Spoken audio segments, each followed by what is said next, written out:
19 ফেব্রুয়ারি করাচিতে পাকিস্তান বনাম New Zealand match দিয়ে পর্দা উঠবে আইসিসি চ্যাম্পিয়ন্স ট্রফির। 8 দলের এই টুর্নামেন্ট হবে 15 ম্যাচ। পাকিস্তান ও সংযুক্ত আরব আমিরাতের ভেন্যুতে হবে খেলা। ভারতের সবগুলো ম্যাচ অনুষ্ঠিত হবে দুবাইয়ে। পাকিস্তানের রাওয়ালপিন্ডি, লাহোর ও করাচিতে হবে গ্রুপের 3টি করে ম্যাচ। লাহোরে হবে দ্বিতীয় সেমিফাইনাল। ভারত পৌঁছতে না পারলে 9 মার্চের ফাইনাল হবে লাহোরে। তবে ভারত শিরোপা মঞ্চে উঠলে শিরোপার লড়াই হবে দুবাইয়ে। 2 সেমিফাইনাল ও ফাইনালের জন্য রাখা হয়েছে রিজার্ভ ডে। ভারত তাদের 3 গ্রুপ ম্যাচ খেলবে দুবাইয়ে। প্রথম সেমিফাইনালও এই ভেন্যুতে। গ্রুপ এতে ভারতের সঙ্গে রয়েছে পাকিস্তান, বাংলাদেশ ও নিউজিল্যান্ড।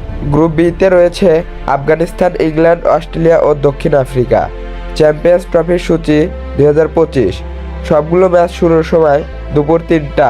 19 ফেব্রুয়ারি পাকিস্তান বনাম নিউজিল্যান্ড, করাচি, পাকিস্তান। 20 ফেব্রুয়ারি বাংলাদেশ বনাম ভারত, দুবাই, সংযুক্ত আরব আমিরাত। 21 ফেব্রুয়ারি আফগানিস্তান বনাম দক্ষিণ আফ্রিকা, করাচি, পাকিস্তান।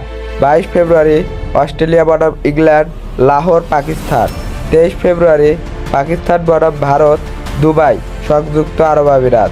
24 ফেব্রুয়ারি বাংলাদেশ বনাম নিউজিল্যান্ড, রাওয়ালপিন্ডি, পাকিস্তান। 25 ফেব্রুয়ারি অস্ট্রেলিয়া বনাম দক্ষিণ আফ্রিকা, রাওয়ালপিন্ডি, পাকিস্তান। 26 ফেব্রুয়ারি আফগানিস্তান বনাম ইংল্যান্ড, লাহোর, পাকিস্তান।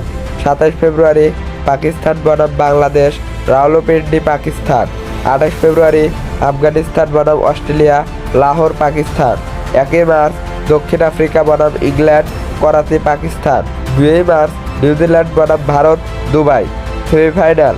4 মার্চ প্রথম সেমিফাইনাল দুবাই। 5 মার্চ দ্বিতীয় semifinal Lahore, Pakistan. 9 March final Lahore. Bharat উঠলে ফাইনাল হবে দুবাইয়ে। তো প্রিয় দর্শক, আপনাদের কি মনে হয়, বাংলাদেশ কি সেমিফাইনাল এবং ফাইনাল খেলতে পারবে? তো অবশ্যই আমাদের কমেন্ট বক্সে জানাবেন।